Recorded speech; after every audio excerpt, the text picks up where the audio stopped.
Bonsoir à tous, soyez les bienvenus, c'est GenTech comme tous les mardis soirs sur Watch TV. Si vous êtes avec nous en direct, il est tout juste 22h, on est ensemble pour une heure autour de l'actu high-tech, de toute l'actu high-tech. C'est le sens de cette émission que vous connaissez à présent, pour laquelle je suis accompagné de mon camarade et ami Pierrick Fay. Salut Pierrick. Salut Benjamin, eh bien oui, une émission d'une heure, effectivement, pour parler... En tout cas, si j'en crois ce qu'il y a sur la table, Benjamin, notamment appareil photo. Oui, ou alors, c'est que tu as dévalisé un magasin avant de venir. Non, ils sont là, je pense, de leur plein gré, ces appareils photo.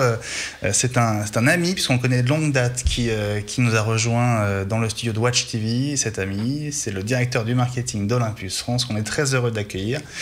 Arnaud Pézeron, bienvenue. Bonsoir, merci Benjamin, merci Pierrick de m'inviter. Merci à toi Arnaud, on va se tutoyer parce qu'on se connaît depuis longtemps, là. On va faire une exception. Merci à toi d'être avec nous, directeur du marketing d'Olympus. Alors on va y venir dans un instant. Petit CV rapide, on t'a connu chez Casio, on t'a connu chez TomTom, chez Olympus depuis combien de temps? Depuis bientôt 2 ans. Voilà. Il manquait Epson juste avant, donc pas mal. C'est vrai qu'il y a Epson. Donc pas mal baroudé dans l'électronique grand public. En un mot, parce qu'on va évidemment y revenir de manière détaillée en prenant notre temps. Olympus aujourd'hui, qu'est-ce que ça représente à la fois en France et dans le monde sur le marché de la photo? C'est un des acteurs majeurs de la photo, surtout pionnier, puisque la marque va bientôt fêter ses 100 ans. À 95 ans cette année, donc c'est aussi une vieille dame qui a connu de belles heures de gloire dans les années 60-70 et puis qui a eu un petit passage à vide dans les années 80 et qui revient fort. Enfin, on en parlera avec une belle proposition et puis surtout un changement de stratégie, puisque vous savez comme moi que le marché de la photo a été pas mal chamboulé, notamment avec l'arrivée des trublions que sont les smartphones. Donc pas mal d'acteurs, dont Olympus, sont obligés de réagir, et je pense dans le bon sens en ce qui nous concerne. Bon, c'est intéressant parce qu'on va voir aussi que le virage du numérique qui a failli vous coûter très cher, vous êtes en train de le réussir, enfin en tout cas de le prendre avec la bonne trajectoire, parce qu'il y a plusieurs appareils dans la gamme Olympus qui ont tous fait pas mal parler d'eux, et je crois même qu'il y a une exclue sur la table. Et oui, vous êtes les premiers à voir le TG3, qui est le haut de gamme de notre... Est-ce qu'on peut le montrer un instant avant d'y revenir tout à l'heure, Arnaud? On peut le montrer, le voici, il existe en chair et en os, quasiment. On va le mettre là. Voilà, donc le TG3, c'est T comme tough en anglais. Exactement. C'est un dur à cuire, quoi. Exactement, c'est le plus fort des durs à cuire, l'expert de la gamme résistante à outdoor chez Olympus. Voilà. Je vais chercher un marteau, j'en reviens. À tout de suite, Pierrick. Non, sérieusement, on a besoin de toi parce que dans GenTech aujourd'hui, on va évidemment revenir sur ce qui est l'actu de ce début de semaine, l'E3 à Los Angeles. J'ai cru que tu voulais me parler des changements de conseillers à l'Élysée. À l'Élysée. Non, on va rester quand même dans les domaines qui sont les nôtres.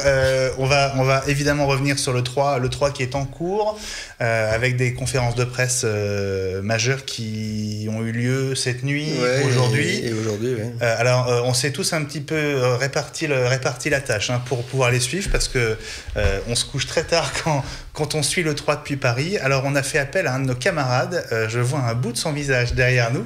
Ne te cache pas, Samy. Et j'ai cru que c'était Jean-Paul Gaultier, moi. Ah oui, c'est Jean-Paul Gaultier. C'est Jean-Paul Gaultier qui travaille chez un assureur et qui répond pour des sinistres automobiles. Salut, Samy. Allô, on t'entend. Samy. Alors, est-ce qu'on m'entend? Ouais, absolument. Comment ça va, Samy? Salut les garçons, tout va bien? J'ai un petit peu récupéré de ma nuit blanche, parce qu'il a fallu quand même rester éveillé longtemps pour assister à ces conférences. Voilà, on va d'ailleurs attaquer direct ce GenTech avec l'actu de l'E3.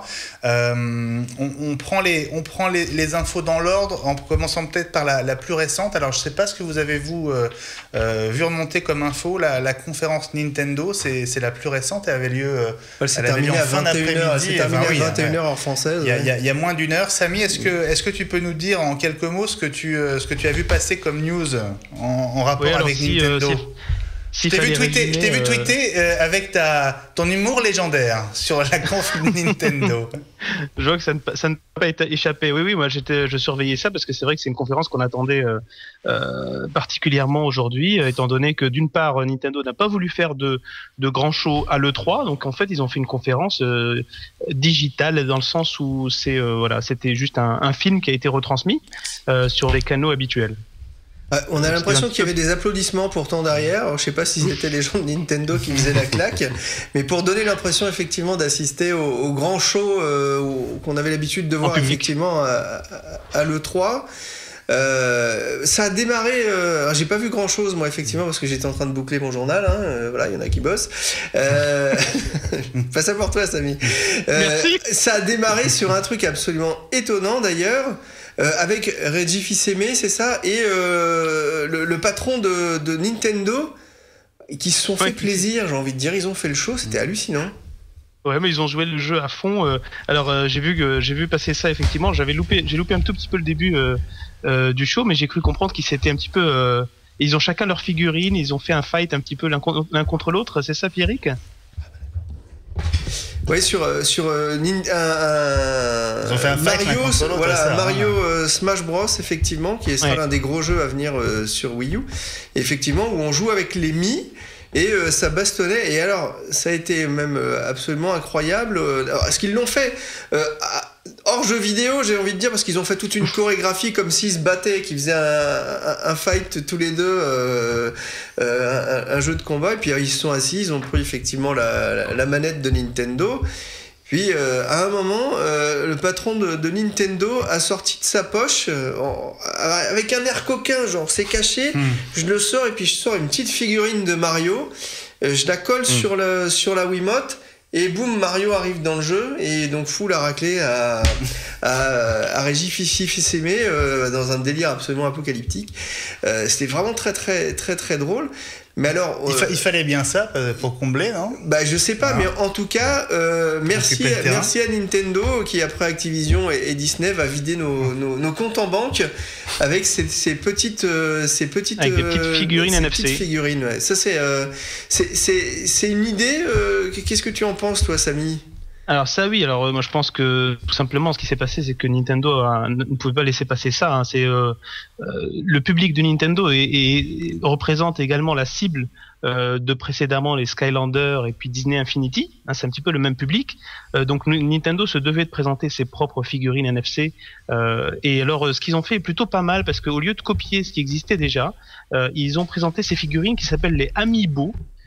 Avec 2 i, et c'est un produit qui est non seulement qui n'a pas son propre jeu dans lequel on peut l'utiliser, mais qui est compatible avec des jeux existants.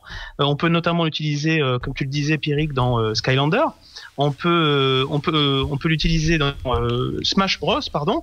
Et ce qui a été annoncé, qui est très intéressant, c'est que c'est compatible avec le jeu Skylander, qui est existant chez le collègue Activision. Ah ça j'avais raté cette info, mais effectivement c'est une sacrément bonne idée. C'est extraordinaire. On va voir effectivement ce que ça peut donner. En tout cas, moi, c'est un truc qui m'a bien plu. Et le phénomène des figurines est absolument hallucinant. Alors, je sors un peu de l'E3, je reviens sur Paris. Il y a un magasin Pokémon éphémère qui s'est ouvert. Je sais pas si tu as vu ça, j'imagine, Samy. Je viens de recevoir l'info comme quoi ils avaient importé un certain nombre de figurines, d'objets un peu fantasy en direct du Japon. Tout est parti, il n'y en a plus une seule. Rupture de stock. Je crois en une journée, quelque chose comme ça. De trucs effectivement qu'habituellement on ne trouve que à Akihabara dans un quartier de Tokyo, quoi. Arnaud Pézeron, Olympus, est-ce que vous suivez l'actu du jeu vidéo? C'est pas votre truc? Non, c'est pas vraiment l'univers compatible. Alors après, effectivement, j'ai un fils, donc qui a quel âge? À titre personnel, qui a 8 ans, donc ah ouais, vous êtes dedans. Voilà, on est en plein dedans là. Vous pouvez pas y échapper. Bon, alors sur Nintendo, on est d'accord, c'est une année quand même qui est difficile à aborder en termes d'actu pour Nintendo, non? Avec la sortie de Mario Kart 8, je pense que les ventes vont commencer à rebondir. Avec un jeu comme Smash Bros, ça peut aussi faire quelque chose. Et puis il y a l'annonce d'un Zelda. Alors là, bon, Zelda, c'est 2015, vous pouvez mettre quelques milliards de yens derrière de recettes potentielles, quoi. Bon, voilà pour Nintendo. Donc c'est vraiment la conf la plus récente. Hein. Elle vient de se terminer à peu de choses près. Donc évidemment, Pierrick, on y reviendra avec toi la semaine prochaine dans le très bientôt, parce qu'ils vont nous faire, pour les recalés de Los Angeles, ils vont faire une petite journée de présentation des jeux principaux. Il y aura du Bayonetta notamment, ça c'est ouf. Caliente. D'accord. Voilà. Donc on y sera évidemment avec Matify, qui d'ailleurs est aux commandes de l'émission ce soir et qu'on remercie. Et donc on reviendra sur les actus, les annonces Nintendo de cette E3. On va continuer, Samy et Pierrick, avec Microsoft. Alors, si on fait le bilan des trois conférences, quel a été le succès de la conf Microsoft en termes d'annonces, les garçons? Qu'est-ce que vous en diriez? Alors les trois, c'est-à-dire Nintendo, Microsoft, Sony, ouais. Alors moi j'ai vu que la Nintendo avait eu beaucoup de succès auprès des fans de Nintendo.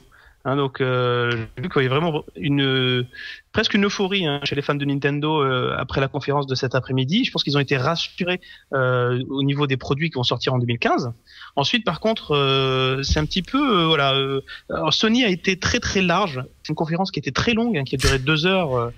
Qui s'est terminé à 5h du matin. Ouais, il y a eu un petit coup de mou à un moment d'ailleurs, hein. Tout le monde l'a remarqué. Oui, il y a un petit coup de mou quand on a parlé des jeux. Mais c'était tentant, hein. C'était tentant de la suivre. Oui, ça valait le coup, je pense. Hein. C'est une fois par an. Allez. Il y a eu une très bonne première heure, on va dire. Oui, c'est ça. Il y a eu une très bonne première heure. Il y a un petit coup de mou d'une demi-heure. On a commencé à parler de jeux indie. On a parlé aussi de hardware. Ça, c'est vrai que cette année, on a beaucoup parlé de jeux. Contrairement à l'année dernière où les consoles de nouvelle génération avaient été annoncées, on a beaucoup parlé de jeux, mais chez Sony, on a aussi parlé un petit peu de hardware avec la PlayStation TV, un petit boîtier qui permet de jouer à des jeux sur sa télé, une sorte de mini console qui donne accès à 1 millier de jeux environ pour 99 €.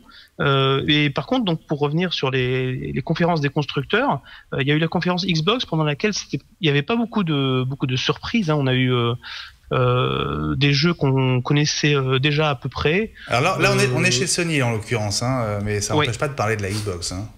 Là, on est avec monsieur Andrew House, le patron de la division de consoles de jeux. Hein, et avec cette PlayStation blanche. Hein. Voilà. Et surtout avec le jeu Destiny, qui est l'un des jeux que j'attends avec le plus de curiosité, effectivement, pour la rentrée. Hein. Ouais, qui sort donc le 9 septembre, avec une version bêta, je crois. Voilà, qui vient de démarrer, qui va démarrer, effectivement, on peut s'inscrire sur la bêta. Destiny, un jeu d'aventure un peu d'exploration spatiale. Je me demande si ça... Alors, ça sera pas du Mass Effect, parce que je pense pas que ça ait un côté RPG comme dans un jeu de rôle, comme dans Mass Effect, mais je suis assez intéressé de voir ce que, si je ne m'abuse, les équipes de Bungie ont fait. On a peut-être des images. Et moi, ça fait partie des jeux qui m'a... en tout cas, je vous renvoie vers l'excellente émission À quoi tu joues, qui était diffusée en direct il y a de ça même pas 1 heure, et où on a un petit peu parlé de ça avec Nicolas Gavet. Destiny, en tout cas, moi, c'est potentiellement mon coup de cœur de la rentrée avec les Sims 4. Hein. Alors, il y a eu plein d'annonces de jeux. Il y a l'info pour tous les goûts. Il en faut pour tous les goûts, absolument. Il y a eu plein d'annonces de jeux chez Sony cette nuit, Samy. Qu'est-ce que tu retiens? On pense évidemment à Uncharted 4. Oui, là on est resté un petit peu sur notre fin. Hein. Ouais, pourquoi? C'était un petit peu court parce qu'on a eu... on pensait au moins avoir une démo technique de ce que pouvait faire le moteur du jeu, et finalement on a eu un trailer avec une cinématique en fait qui a duré une petite minute et pas vraiment d'image du jeu. Donc il est là le petit regret, et puis on nous repousse une échéance qui est repoussée à 2015, donc voilà, on pense que le jeu n'est pas forcément très avancé en phase de développement. Donc les annonces, elles sont... alors moi j'ai eu quelque chose de... On a eu des petits jeux toujours indie, mais qui pourraient être très prometteurs chez Sony. On a vu quelque chose qui s'appelle Abzu. Alors c'est un jeu qui est fait par les créateurs de Journée.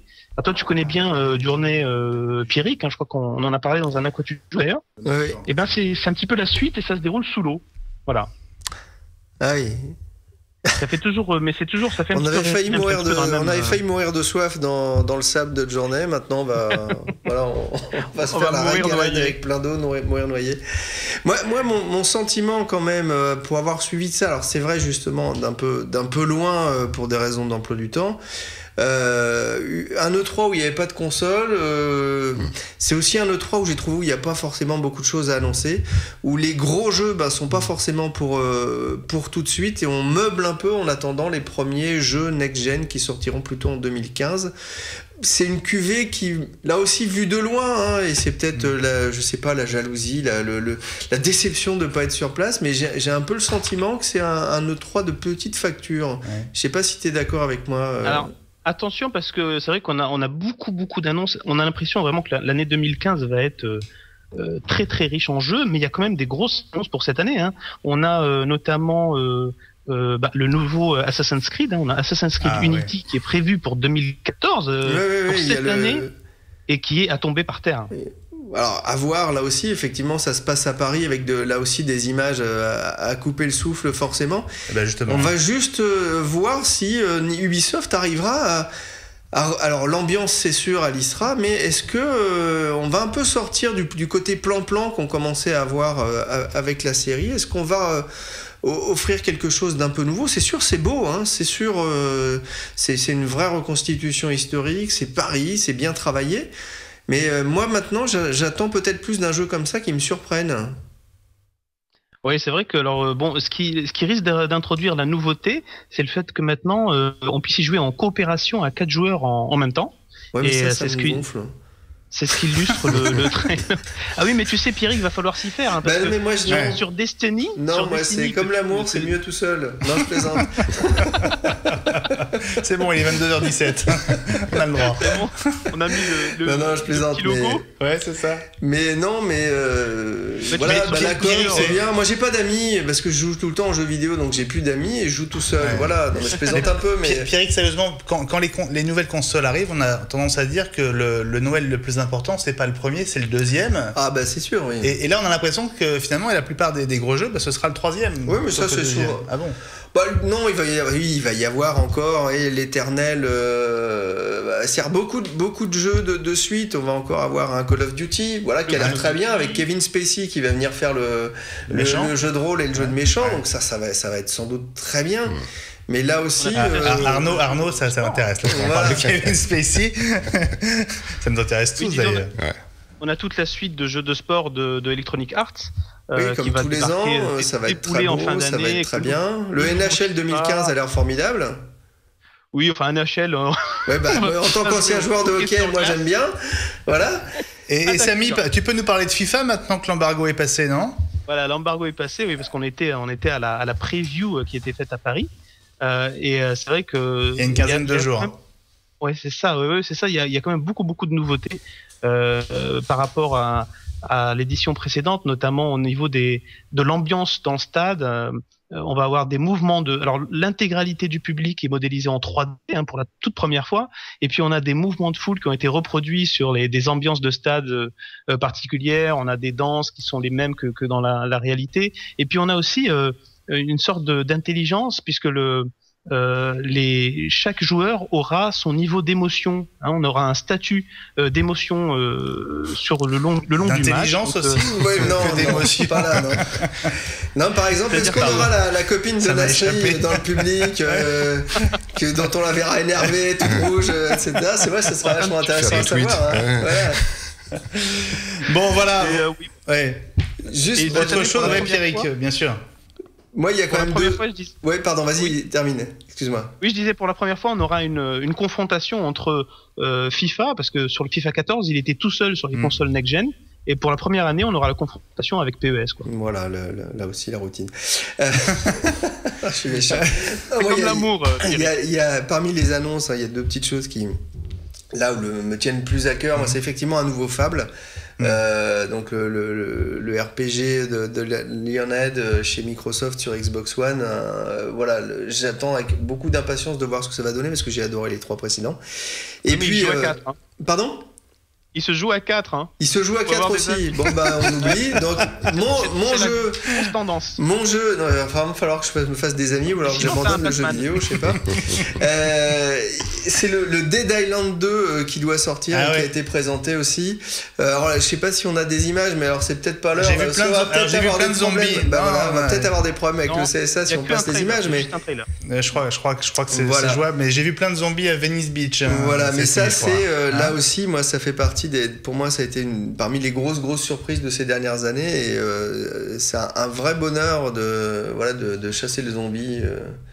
En attendant, là aussi, un autre truc qui m'a bien intéressé à voir aussi, c'est un Far Cry 4 chez Ubisoft aussi, là aussi, où j'attends avec beaucoup d'intérêt un monde qui sera ouvert, hostile, avec plein de bébêtes, mais là aussi à voir, bien sûr, beaucoup de promesses, hein, c'est sûr. J'ai l'air assez négatif là aussi, je te dis, parce que je suis vexé de paillettes, mais l'année prochaine, c'est promis. Mais juste, je reste un peu sur ma faim pour l'instant, mais c'est vrai qu'il y a des promesses, mais bon, c'est un petit E3 quoi. Samy, est-ce que ça valait le coup de faire des nuits blanches là jusqu'à présent? Oui. Alors je suis content d'avoir vu ça parce que c'est il y a des choses assez sympas, et puis on en discute, la planète Twitter est en ébullition, c'est quand même assez sympa comme ambiance. Pour toi, la conf pour l'instant qui a marqué le 3, c'est laquelle? C'est pas les constructeurs, pour moi c'est celle d'Ubisoft. D'accord. Il y a eu vraiment du lourd. Just Dance 2015, c'est lourd. Non, mais il y a eu Rainbow Six, un nouveau Rainbow Six, il y a eu l'Assassin's Creed, il y a eu The Crew, qui a été confirmé, qui a été retardé, confirmé, et surtout The Division aussi, qui est assez hallucinant comme jeu, et puis le Far Cry 4 dont tu parlais. La confirmation qu'Ubisoft est vraiment en train de devenir l'un des éditeurs les plus marquants, en tout cas, du jeu vidéo dans le monde, où là vraiment capable de créer vraiment l'événement, avec encore une fois un jeu comme Watch Dogs qui en est la parfaite illustration, une vraie réussite. Voilà ce qu'on pouvait dire ce soir sur cette E3 qui est en cours, qui dure encore jusqu'à vendredi en général. Vendredi, on a le temps d'aller à la plage, mais on est fatigué. Voilà. Et nous, on ira baigner dans la Seine. Non, là je te laisse. Voilà, c'est ça. Bon, Samy, merci beaucoup d'avoir passé ce début de Gentech avec nous. Merci pour l'invitation. Merci d'avoir reconstitué la grande famille de Watch le temps de cette page spéciale E3. À très bientôt. On te retrouve évidemment sur Watch dans Andromag, l'émission 100% Android. La première émission 100% Android, c'est avec Marie Siolfi. Et les garçons, Greg Nguyen, et Guillaume Favez, et Laurent Kong, Enco. Voilà. Et Laurent Kong aussi, voilà. Il y a aussi toute une bande autour d'Andromag, émission super sympa que je vous conseille si vous n'avez pas encore eu l'occasion de la découvrir sur l'antenne de Watch. Salut Samy, repose-toi et à très vite. Je vais faire le dos. Voilà, merci Samy. Nous, on se retrouve dans un instant avec Arnaud Pézeron, le directeur du marketing d'Olympus, pour vous raconter à la fois l'actu de ce grand nom de la photo et aussi revenir un peu sur son histoire assez incroyable, qui remonte au début du siècle au Japon. À tout de suite.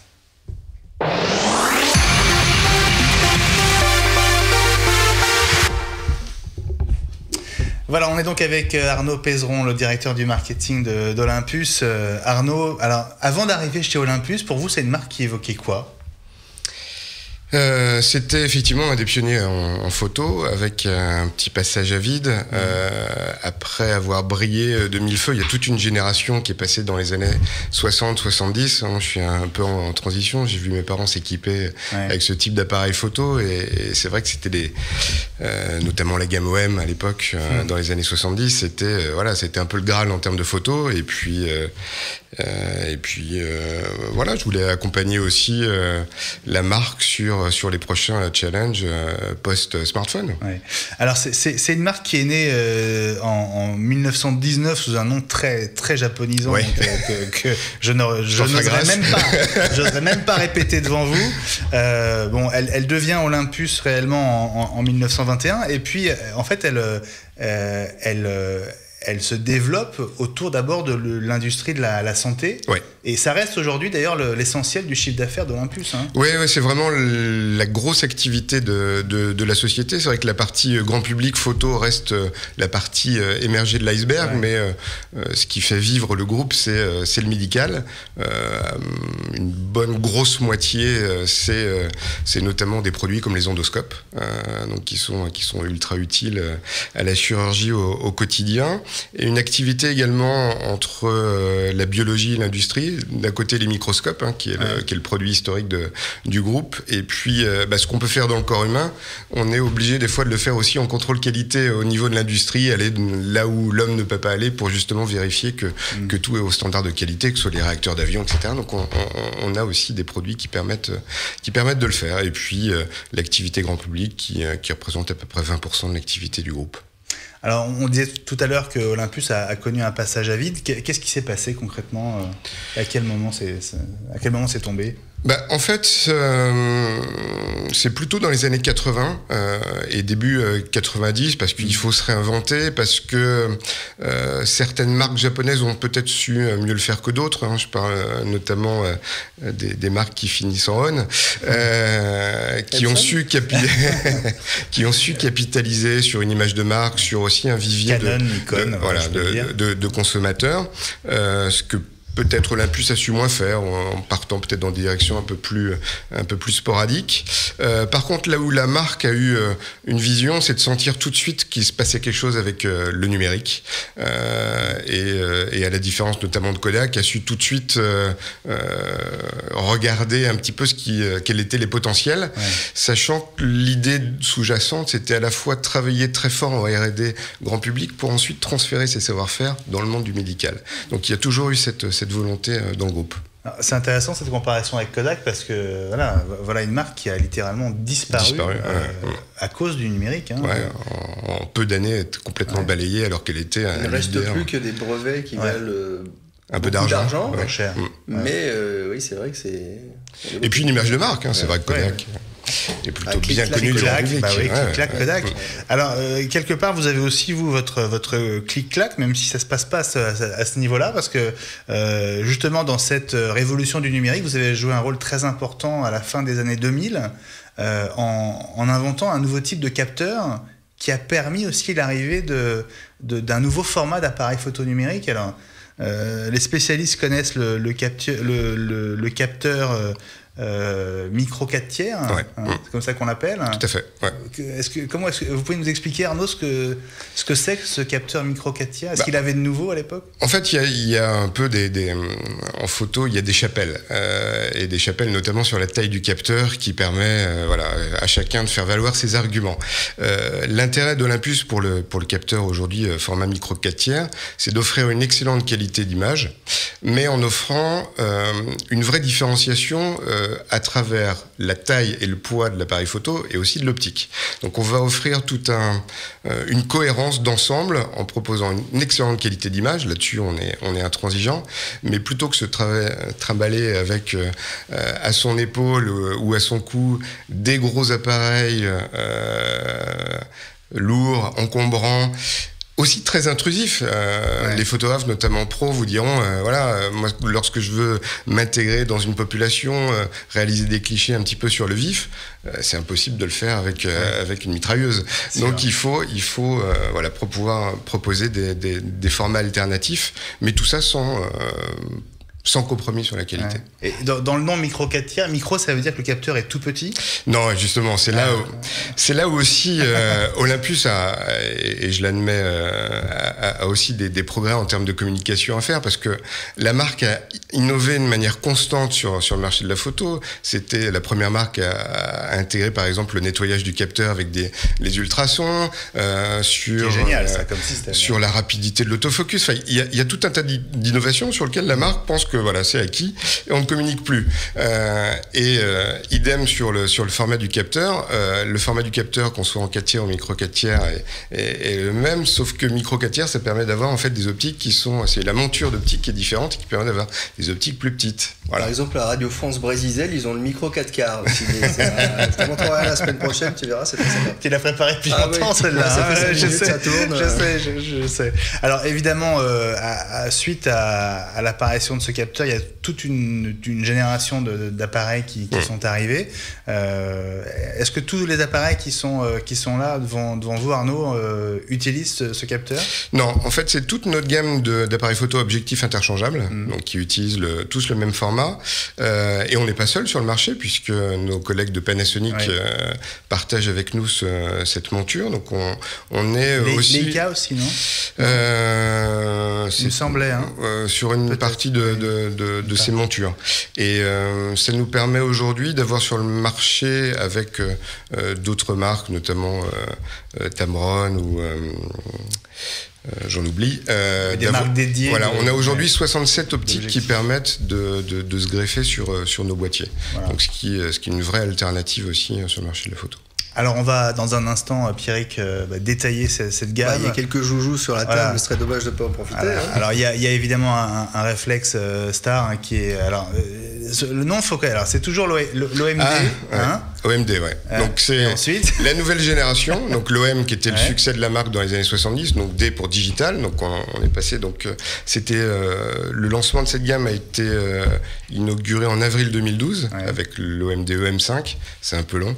OMD EM5, qui était le premier en fait à véritablement relancer la marque, notamment auprès des adeptes, des aficionados photo. Alors je crois que là on voit la vidéo de l'OMD EM1, si je ne me trompe pas. En fait, qui est venu après le... Voilà, qui a été lancé en septembre l'année dernière, qui est un produit vraiment dédié aux pros, ou en tout cas aux ultra enthousiastes en termes de photos.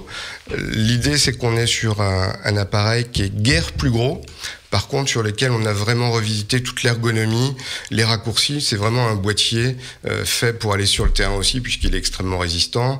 Il résiste au gel, au froid, donc on a un petit peu aussi de savoir-faire sur l'outdoor. Et puis on vient de lancer en fait le petit dernier. Là c'est juste une introduction, parce qu'on va y revenir. Tout à fait. Non mais juste, je voulais parler de ce réflexe parce qu'il y a le M1 et il y a aussi le M10. Le M10, voilà, qui est le petit dernier de la série. Donc aujourd'hui on a 3 appareils en gamme qui permettent véritablement de répondre à des besoins qui sont assez différents sur le marché de la photo, mais tout ça sans faire aucune concession sur la qualité. Bon bah justement, on va revenir sur tous ces appareils photo. On va peut-être penser à changer juste le nom, parce que on a c'est un peu long. Non, mais les résultats du championnat, on voit bien que l'OM ils sont derrière. Le PSG1, PSG2, enfin c'est un conseil. Je disais bien qu'il y avait une guerre de chapelle. Voilà. Merci Pierrick pour cette précision si ça peut aider, footballistique de rigueur en cette saison, cette période de Coupe du Monde. On va se retrouver dans un instant dans Gentech. Avant de revenir à Olympus, on va faire un petit tour du côté des news et on va s'intéresser aux actus, notamment de SFR, et puis on va revenir sur un événement organisé il y a quelques jours à la Maison de la Radio avec des technologies du futur, mais d'un futur assez proche. C'était avec Intel. À tout de suite.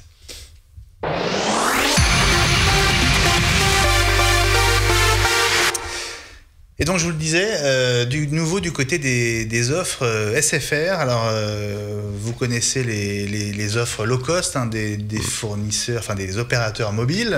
Chaque grand opérateur a son offre low cost. Chez SFR, ces offres s'appellent RED. Pierrick, tu les connais. Et depuis quelques jours, vous pouvez avoir un abonnement global chez SFR avec les offres RED. Un abonnement qui combine à la fois le forfait mobile, la box internet à la maison et une box télé. Alors une box particulière parce qu'elle tourne sous Android. C'est une box Google Télé dont on va voir la démo dans quelques instants. Mais d'abord sur l'offre en elle-même, on va retrouver le directeur du marketing d'SFR. On écoute Guillaume Boutin au micro de Matify. Alors il y a 3 nouveautés pour les clients RED. Premièrement, le 20 mai, l'inclusion de 1 giga de roaming dans les forfaits 5 gigas, donc pour pouvoir faire du Viber, poser des photos sur Instagram lorsqu'on est en vadrouille à l'étranger, en particulier en Europe. Le deuxième élément, c'est l'arrivée de Napster Lite, donc Napster découverte pour 0,99 centimes d'euros par semaine, disponible pour les clients RED. Et puis l'événement majeur, c'est l'arrivée de la box pour les clients RED, donc la proposition RED Plus Box pour moins de 40 euros à partir du 3 juin.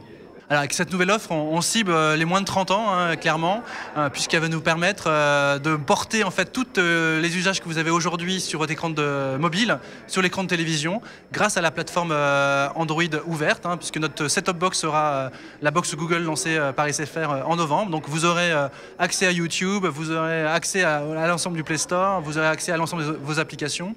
Et puis bien sûr, cerise sur le gâteau, au flux live, à la catch-up et au club VOD de SFR.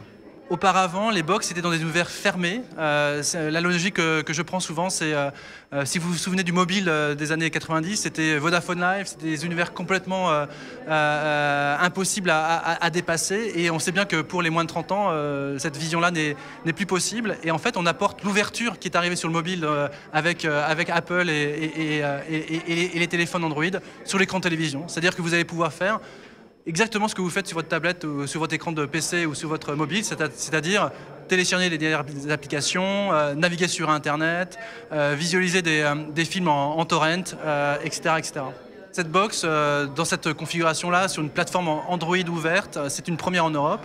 Et presque une première mondiale. Hein. Les seuls devant nous sont les coréens avec LG, mais à part ce pays-là, on est vraiment les précurseurs de ce monde Android porté sur l'écran de télévision. Donc c'est un partenariat que nous avons avec Google qui nous permet d'avoir et de cross-fertiliser autour de leurs innovations, des nôtres, et de faire en sorte que nous avons une proposition la meilleure pour le client. Donc Red, c'est 1,8 million de clients aujourd'hui, donc c'est colossal. C'est l'offre qui a la plus forte croissance du portefeuille d'offres SFR. Et donc avec cette proposition convergente, on va aller probablement convertir plus de 80% de ces clients mobiles à une offre convergente dans les 3 prochaines années. Voilà, Guillaume Boutin de SFR, un cross-fertilisé, c'est un vocabulaire que vous connaissez, je pense, Arnaud. Voilà, offre hyper intéressante. C'est pas un peu cochon, non? Ça n'est pas. Parce qu'on me dit que c'est ça, faut faire attention à ce qu'on dit. Pas de me dire. Ça n'est pas. Non, pas du tout, au contraire. Alors tu as remarqué, Pierrick, que la particularité de cette offre, c'est évidemment cette box. Toute petite, hein, d'ailleurs, elle est grande comme 2 jeux de cartes. Box qui tourne sous Android, ça va intéresser Samy qui est peut-être resté avec nous, et qui fonctionne de manière assez impressionnante, assez proche finalement de ce qu'on connaît avec son smartphone. C'est aussi l'un des avantages de retrouver Android sur cette box. Et ben justement, on va voir comment elle fonctionne avec Marc Body de SFR qui a montré son fonctionnement à Matify. Ce décodeur TV SFR avec Google Play, il reprend l'ensemble des services de télévision de SFR, donc la télé, la VOD, le replay avec toutes les chaînes principales. Tout ça, c'est des choses que vous connaissez et qui sont disponibles dans l'ergonomie habituelle, comme sur nos autres produits, également sur ce décodeur. La particularité de ce décodeur, c'est qu'il est aussi Android et qui donc il propose tout un univers ouvert pour le client, pour lui permettre d'aller télécharger des applications sur le Play Store, de surfer sur le web avec Chrome et de télécharger du contenu. Donc quand je clique sur le bouton menu de ma télécommande, je vais retrouver l'accès aux services Google, donc notamment YouTube, Chrome et le Play Store. Donc la première illustration, par exemple, c'est Napster. J'ai été sur le Play Store, j'ai téléchargé mon application Napster. Comme je suis habitué à le faire au quotidien sur mon smartphone et sur mon PC, parce que je suis abonné Napster, l'application est maintenant disponible aussi sur ce décodeur avec une ergonomie adaptée à la télévision. Voilà. Pendant que j'écoute un premier morceau, je peux avoir un ami dans la pièce qui me demande à écouter autre chose. Je peux lancer le search.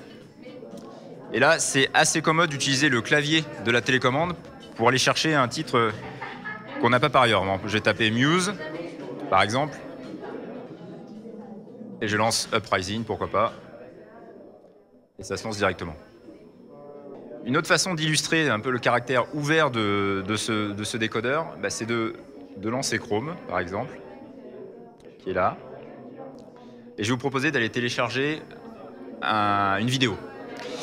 Donc pour ça, premièrement, j'active la souris sur ma télécommande, qui est pratique et nécessaire même pour surfer. Et je vais lancer un de mes signets, qui est un de mes favoris, qui est la page de téléchargement d'un film qui s'appelle Big Bug Bunny. Pour les connaisseurs, c'est un film d'animation issu des logiciels libres de la fondation Blender. C'est un film libre de droit. Et donc cette page me propose de le télécharger dans différents formats. Et donc par exemple, Je vais le choisir en Full HD et je vais choisir de télécharger en torrent.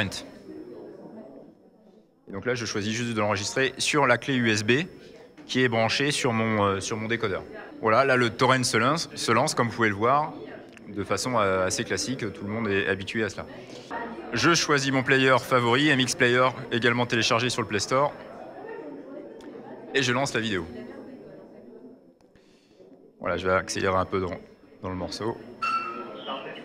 Donc voilà pour illustrer un peu l'aspect ouvert et les applications et le téléchargement. Alors il y en a beaucoup d'autres, hein. Je peux citer en vrac dans mon menu application, j'ai Skype, j'ai Le Bon Coin, enfin il y en a un certain nombre d'autres. Et important à noter que par exemple même Twitter et Facebook, qui sont des marques importantes, sont déjà disponibles et fonctionnent très bien, même si on ne les trouve pas encore sur le store officiel TV d'Android. Mais on peut parfaitement les installer en allant les télécharger directement les APK avec Chrome. Donc c'est pour les utilisateurs les plus avertis, mais ceux-ci comprendront. Donc pour interagir, il y a la souris, il y a le clavier, et donc je vais aussi vous montrer donc effectivement la recherche vocale. Donc par exemple, je lance l'application YouTube. Donc avec ma télécommande, je peux directement aller charger du contenu, mais une façon assez sympathique de le faire, d'utiliser la recherche vocale. Donc je vais essayer un exemple avec Cyprien par exemple. Cyprien, les pubs. Donc voilà, je lui ai parlé, il trouve le contenu immédiatement pertinent, le décodeur, et lance directement YouTube. J'ai une publicité parce que je suis sur YouTube, c'est des choses qui arrivent. Je ignorais l'annonce et ça lance directement mon contenu. Voilà. Donc ça, c'est assez commode. Autre illustration, vous parliez d'interaction avec l'écran de télévision. Il est important de savoir que ce décodeur se comporte comme une clé Chromecast avec YouTube. Donc, par exemple, j'ai mon téléphone dans ma poche. Donc, je peux lancer l'application YouTube. Donc, vous ne me voyez pas faire, mais... Et donc là, on avait lancé Cyprien. Je peux sélectionner Norman, par exemple, pour dire si je préfère Norman. Et je lance directement la vidéo de Norman sur le décodeur télé. Donc c'est très pratique, vous pouvez imaginer une soirée où chacun y va de son contenu YouTube et une sorte de bataille de YouTube. Voilà donc cette box télé SFR assez innovante, hein, parce qu'on est les premiers au monde après les Coréens à en bénéficier, donc dans le cadre de cette offre, voilà, moins de 40 €. SFR assez agressif sur à la fois le mobile, l'offre internet et la télé. Voilà, on revient dans Gentech, on est toujours en direct évidemment sur Watch TV, vos tweets avec le hashtag Gentech TV, et puis voilà, on marque une toute petite pause et on se retrouve avec Arnaud Pedron, le directeur du marketing d'Olympus, pour passer en revue toute sa gamme et tous ses protégés.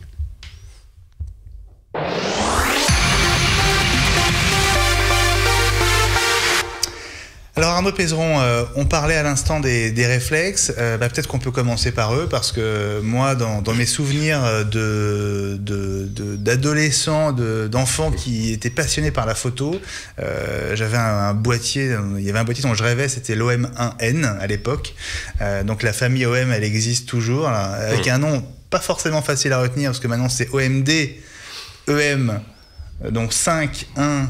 ou 10, hein, c'est ça, oui, hein. Alors, il y a 3 modèles de réflexes déjà, lequel est lequel? Quel est le modèle, on va dire, d'entrée de gamme entre les 3? Alors, ce qui est intéressant déjà, c'est que tu utilises le terme de réflexe, même si techniquement, oui. Ce sont des compacts à objectifs interchangeables. D'accord. Mais bon, c'est vrai que dans la philosophie de ces boîtiers, on est vraiment sur une philosophie de réflexe. On dirait pas, hein. La seule différence en fait visible, c'est qu'au lieu d'avoir un viseur optique comme c'est le cas sur un réflexe, on est là sur un viseur électronique. Mais ce qui va apporter aussi beaucoup de créativité et surtout de pouvoir visualiser sa photo telle qu'elle sera visualisée plus tard sur un ordinateur ou sur une impression. Alors, donc il y a 3 modèles. Donc 3 modèles pour répondre en fait à des besoins et surtout des usages photos différents. Donc on parlait tout à l'heure de l'EM1 qui est vraiment notre haut de gamme puisque le boîtier est... Alors on va les montrer parce que ce sera plus parlant, hein. Puis on va voir les images aussi qu'on a récupérées sur votre site, Arnaud. Donc ça c'est le M1, alors il se situe où dans la gamme? Donc là c'est vraiment le boîtier haut de gamme, c'est le boîtier dédié aux pros et aux vraiment passionnés de photos, hein, ceux qui passent beaucoup de temps, qui se lèvent tôt le matin pour aller chercher la lumière ou les petites bêtes. On va la montrer de face peut-être, voilà. Donc là il est équipé dans sa version la plus aboutie, puisqu'on est sur un zoom pour ceux qui parlent un peu technique, et un 12-40. Donc c'est simple, pour avoir l'équivalent en 35 mm, donc l'équivalent de l'argentique, chez nous, il faut multiplier par 2. Donc un 12-40, c'est un 24-80, voilà. Qui a l'intérêt d'être en ouverture constante à 2,8, donc c'est une optique très lumineuse, avec, on le voit, un encombrement et une taille d'optique qui est vraiment toute contenue par rapport à ce qui se fait dans le monde du réflexe standard. Et on voit que c'est un appareil plutôt destiné à ceux qui savent utiliser des appareils photo. Complètement. Parce qu'il y a beaucoup de boutons, beaucoup de molettes, etc. Et puis il est lourd, hein, je peux te dire. Hein, je vais te le passer, Pierrick, tu vois, c'est impressionnant. Hein. Donc il y a effectivement, Pierrick, tu le disais, il y a deux. Alors on le voit, il est extrêmement véloce. Le travail de la R&D s'est fait sur l'ergonomie du produit. Donc on voit dès la prise en main, le grip tombe vraiment sous la main. Il y a un grand nombre de molettes qui permettent, dès qu'on a l'œil dans le viseur, en fait, de pouvoir piloter son appareil de manière complètement intuitive. Et puis aussi beaucoup de boutons de raccourci. Voilà, la bonne photo, c'est celle qu'on fait, et pas celle qu'on aurait pu faire. Donc il faut tout de suite avoir sous la main les bons réglages. Donc voilà, il y a vraiment profusion de réglages sur cet appareil. Et puis en plus, voilà, c'est un produit qui est vraiment fait taillé pour le terrain, pour l'action. Donc on a voulu faire en sorte que le produit est en alliage de magnésium. Il a un autofocus qui est ultra rapide, un mode rafale, qui déchire tout. Donc c'est vraiment le produit fait pour aller shooter, quoi. Donc EM1, c'est le haut de gamme. C'est le haut de gamme. Voilà. Prix boîtier nu 1 500 €, version pro avec l'optique 12-40 à 2 300 €. D'accord. Alors si on descend d'un cran. Donc si on descend d'un cran, c'est le M5 que j'ai pas amené ce soir, mais logique, qui est le produit en fait qui a inauguré la gamme OMD, qui a été lancée il y a maintenant bientôt 2 ans. Et puis le petit dernier qui clôt aujourd'hui le bal OMD, qui est l'OMD, pardon, même moi je m'y perds. Le M10, qui est un produit fait plus pour des gens qui ont des ambitions en photo, donc qui veulent se faire plaisir avec un bel objet, et là encore une fois, qui fait pas de compromis sur la qualité, mais qui va être plus abordable à la fois en termes d'usage et aussi en termes de prix. Et puis un produit qui titille la corde sensible du design, de l'héritage photo. Voilà, c'est un produit extrêmement léché. On revient dans les années 70 avec c'était 60-70 avec cet appareil. C'est vraiment le rétro design qui plaît beaucoup. Hein. Et si tu le retournes, Benjamin, je sais pas si on va pouvoir le voir, mais on voit les images là qui passent. On voit les idées. On voit justement là pour tenir le doigt, qui va être sur ce petit promontoire, j'ai envie de dire, et qui fait qu'on a une très bonne, en tout cas on le tient bien en main, et je trouve sur la droite là on la voit bien, je trouve que c'est vraiment une bonne idée, parce que là aussi il est assez lourd, hein, je le regardais tout à l'heure, mine de rien. Oui, et enfin, c'est que des matériaux nobles, il y a pas de plastique. Enfin, je pense qu'il y a quasiment pas de plastique. Très peu de plastique sur le M10, il y en a pas du tout sur le M1. C'est vraiment l'alliage de magnésium sur le M1. Là, on est sur du mix entre du magnésium et un poil de plastique. Alors, parce qu'il faut aussi. Je voudrais bien l'allumer. Faut que je trouve où on l'allume. J'ai besoin d'un petit coup de main. Il est habitué au truc avec une pomme où il y a juste un bouton. Voilà, je l'attendais celle-là. Merci Pierrick. Non, mais parce que le seul fait d'entendre un déclencheur, déjà, ça... ça inspire. Voilà, alors, question bête, est-ce que le son est totalement mécanique ou est-ce qu'il y a une part de son digitalisé? Sur la gamme OMD, c'est un obturateur mécanique, donc le son est mécanique. Donc là, il y a un vrai mouvement. Il y a un vrai mouvement. Remarque, on le sent à la prise de vue, hein, évidemment. Ça rappelle vraiment l'époque, justement, cette époque des OM1 notamment, où on avait le choix entre une finition chrome ou noire. Voilà. On retrouve vraiment, il y a un vrai look vintage. Hein, aussi, moi j'aime beaucoup. Complètement. Donc là, le M10 est également disponible soit en silver, donc gris, soit et en noir aussi. Comme à la grande époque. Tout à fait. On va arriver au moment où on va voir les grandes pages mode, vacances, produits, etc. C'est très demandé, ça, déjà par les magazines. Ouais, c'est vraiment des produits qui, je disais, qui titillent ce côté un petit peu rétro, qui a vraiment le vent en poupe depuis 2-3 ans. Alors, on a donné le prix de l'OM. Le M1, OMD E M1. Le 5 est à combien? Le 5, il est là en fin de vie, donc il y a des belles offres sur le marché, donc tout ça fluctue, mais qui est à moins de 1 000 €. D'accord. Et puis l'OMD EM10, donc qui lui est disponible en boîtier nu à partir de 600 €, et là dans sa version la plus aboutie à 800 €. Voilà, 799. Ouais, clairement, on est au niveau d'un Neos D. On est vraiment sur un 600D Canon. On est vraiment en frontal par rapport à des réflexes milieu de gamme, avec les mêmes niveaux de performance, le même niveau de qualité photo, sauf qu'on va être sur des compacités, sur un look qui là sont vraiment différents.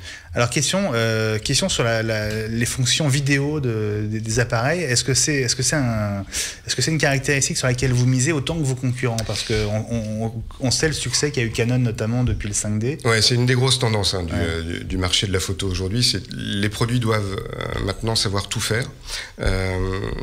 Alors c'est vrai qu'Olympus vient d'un historique qui est très photo, mais on se met très fort à la vidéo avec deux choses. La première, c'est la stabilisation, puisque nos boîtiers sont stabilisés sur 5 axes pour le M1 et le M5, donc ce qui donne des niveaux... en fait, ça élimine totalement les petits bougés. On a une vidéo totalement fluide. Alors, stabilisation et aussi dans le viseur.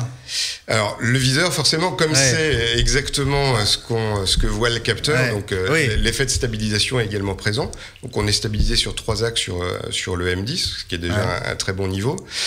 Donc, on travaille là-dessus. Et puis, on travaille aussi à développer en fait notre compatibilité à la fois sur les framerate et les codecs. Donc, ça fait partie aussi de nos prochains axes de développement. Compatibilité avec qui ? Avec toute la chaîne de production. Exactement, voilà. Et aujourd'hui, on le voit, c'est des produits... Même les photographes qui avaient l'habitude de travailler uniquement sur la photo, leur donneur d'ordre leur demande aussi de la vidéo. On est vraiment sur la fusion des formats, donc on ne peut pas juste se contenter aujourd'hui. C'est vrai qu'il faut regarder Paris Match aujourd'hui, l'application Paris Match sur iPad. Il y a aussi des vidéos, il y a aussi des photos. Donc un photographe qui part faire un reportage de guerre, on lui demande forcément les deux. Donc voilà pour les réflexes. Alors je voudrais qu'on parle, Arnaud, du TG3, donc qui est un peu l'exclu du jour, parce que exactement, il est tout chaud. Il est arrivé quand ? Aujourd'hui. Il est arrivé aujourd'hui, donc on a failli annuler la mission. Voilà, c'est ça. Donc c'est concrètement un des premiers exemplaires en France. C'est le premier exemplaire en France, puisqu'il va être disponible dans les magasins d'ici à peu près une dizaine de jours. Alors c'est le baroudeur. C'est le baroudeur par excellence. En fait, c'est la 14e génération de produits outdoor que lance Olympus. On a lancé notre première gamme en 2006. On est leader depuis 2006 sur le marché de l'outdoor, et on sait aujourd'hui quels sont les usages qui sont faits de ce type de produit. Donc on en recense 3 principaux. Un qui est plutôt un usage familial, c'est-à-dire les familles veulent un produit un peu risque-tout qui résiste notamment aux enfants. Voilà. Je sais pas pourquoi vous dites ça. Pouvoir aller à la piscine, on est tous passés par là. Ouais, c'est ça. Pouvoir aller à la piscine aussi, d'avoir un produit qui s'immerge, de faire des photos un petit peu différenciantes. Ensuite, on a des produits, c'est le cas avec notamment ce nouveau produit qui est le TG850, qui va s'adresser à une cible un peu plus remonte, qui va aussi demander de nouvelles fonctionnalités, de la vidéo, et avec des critères aussi de résistance supérieurs. Et puis le TG3, qui est le plus abouti. Pourquoi ? Parce que c'est l'expert photo, mais résistant un peu toutes les caractéristiques lorsqu'on se déplace dans des environnements un peu hostiles, qu'on soit à la montagne, qu'on soit... Pour les boîtes de nuit aussi, le côté... je regardais ce que le... Alors le diffuseur, non... C'était un peu boule à facettes, c'est ça? C'est ça, oui. Je me posais la question, qui était quand même un milieu hostile, la boîte de nuit. Il est là. Enfin, toi avec ton physique, non, mais moi, oui. Non, je l'ai amené avec Sabec diffuseur. Pourquoi? Parce qu'on a une grosse partie de nos utilisateurs qui sont... On peut l'enlever d'ailleurs pour voir ce que ça fait. Oui, tout à fait. Alors, à quoi ça sert parce que... il va être un peu moins joli parce que normalement il a une bague de couleur qui vient rehausser sa jolie robe. Ça va permettre en fait de diffuser la LED qui est ici, et ça a surtout un usage extrêmement pratique lorsqu'on va faire une photo en macro. Notamment le fait que ce produit a un mode qu'on appelle microscope, qui va permettre d'avoir quasiment un grossissement x40, donc d'avoir des détails extrêmement précis. Les médecins vont adorer. Il y a vraiment tout, les dentistes. Il y a vraiment tous les usages, et notamment ceux qui sont adeptes des insectes dans la nature, de pouvoir s'approcher au plus près et en fonction des conditions de lumière, pouvoir bénéficier de l'apport du LED. Bon, je viens de faire une photo de vous, Arnaud. C'est un très grand angle. On est sur quoi comme optique? Là, on est sur une optique en fait qui est pas forcément grand angle. Le grand angle, on va l'avoir à partir du 21 mm sur le TG850. C'est un combien là sur le TG3? Là, on est sur du 24 mm, ce qui est déjà pas mal. Avec une ouverture à 2, ce qui est encore plus lumineux que tout à l'heure. Exactement. Sa grosse innovation, ou en tout cas son gros apport, c'est l'ouverture et la possibilité de faire des photos même en niveau de luminosité un peu faible. On est à quel prix là sur le TG3? On est à un produit qui vaut 399. Ouais, qui est étanche. Qui est étanche jusqu'à 15 mètres, qui résiste à la chute de 2,10 m et à l'écrasement jusqu'à 100 kg. Je vois GPS, Wi-Fi marqué dessus, comme dans la voiture, c'est quoi? C'est pour géolocaliser, j'imagine. Tout à fait, c'est photos. Donc il a un GPS qui se connecte et qui permet de géotaguer. Et puis bien sûr, il fonctionne en Wi-Fi. Olympus a une application Android ou iPhone qui s'appelle Olympus Image Share, OIS, et qui permet en fait de piloter l'appareil à distance, de pouvoir bien sûr récupérer ses photos, de les partager, mais surtout de pouvoir piloter le produit, d'appliquer un certain nombre de filtres. Et pour nos amis... pour la marmotte, c'est ça? Pour la marmotte qui est un peu timide. Ou pour éviter, comme dans Gaston Lagaffe, tu sais, où il est obligé de courir pour aller être en photo à côté de sa belle, et puis il se prend le pied évidemment dans... Voilà, il n'aura pas besoin de se casser la figure. Voilà. On n'a pas encore parlé en détail de cet autre appareil baroudeur. Oui. Alors, dont l'écran là se retourne, c'est pour les selfies, c'est pour exactement. La mode du selfie est telle que même en outdoor. Vous pouvez faire une photo, un selfie. Je sais pas s'il est chargé. Allez, est-ce qu'il y a de la batterie? Allez, un selfie d'Arnaud. Donc l'avantage, c'est que qu'on soit petit bras ou grand bras, on a du grand angle 21 mm. Donc, 25 mm, lorsqu'on est à la montagne, on va faire une photo de groupe par exemple. Et l'avantage, c'est que ce produit. De France dans l'avion. Voilà, et que ce produit est le premier produit avec un écran orientable qu'on garantit dans les mêmes conditions de résistance. C'est-à-dire à la chute de 2 mètres, l'écrasement à 100 kg. Voilà, 21 mm, on n'est pas loin de ce qu'on appelle un fisheye. Hein. On commence à 18, je crois. De ce type d'usage. Voilà. Alors, donc ça, c'est le TG850. TG850, et on est à quel 100 € de moins, 299 €. Voilà, donc des beaux petits appareils pour partir en vacances. Ouais. Voilà, donc c'est la saison bientôt. Ouais. Quelques exemples quand même de. Il est étanche, ça veut dire qu'on peut faire des photos sous l'eau. Bien sûr, ouais. Alors c'est aussi un autre avantage. Je suis un peu l'abruti, mais non, mais plutôt que d'aller voir. Mais il nous reste une minute à peu près. Plutôt que d'aller voir derrière son écran exactement comment ça. Voilà, on se met juste de l'eau jusqu'au maillot. On se met avec l'écran orientable comme ça et on peut shooter. Génial. Voilà, donc quelques exemples quand même de ce qu'est Olympus aujourd'hui. Hein. Donc on est très loin de la marque argentique d'autrefois, mais qui a vraiment su se renouveler avec du beau matos. Enfin, moi j'aime bien. On a ce côté lourd.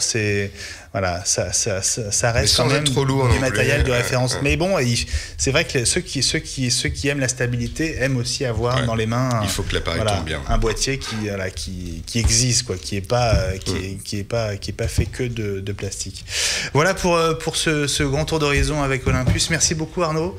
Merci à vous deux d'avoir passé cette heure avec nous dans GenTech. Vous êtes le bienvenu pour revenir bientôt. Il y aura le salon de la photo au mois d'octobre à Paris. Oui, mi-novembre. Mi-novembre, pardon. Mi-novembre. Et puis avant, il y a Photokina, grand événement Europe, mi-septembre, tous les 2 ans. À Cologne. Oui, non, c'est pas Cologne. Une ville riante, je sens. Avec un pont, mais j'ai un trou. Moi aussi. Bon, c'est pas grave. Ceux qui aiment la photo nous corrigeront et on vous donnera la réponse la semaine prochaine. Je sais plus où est la Photokina, mais je vous dis c'est à Cologne, non?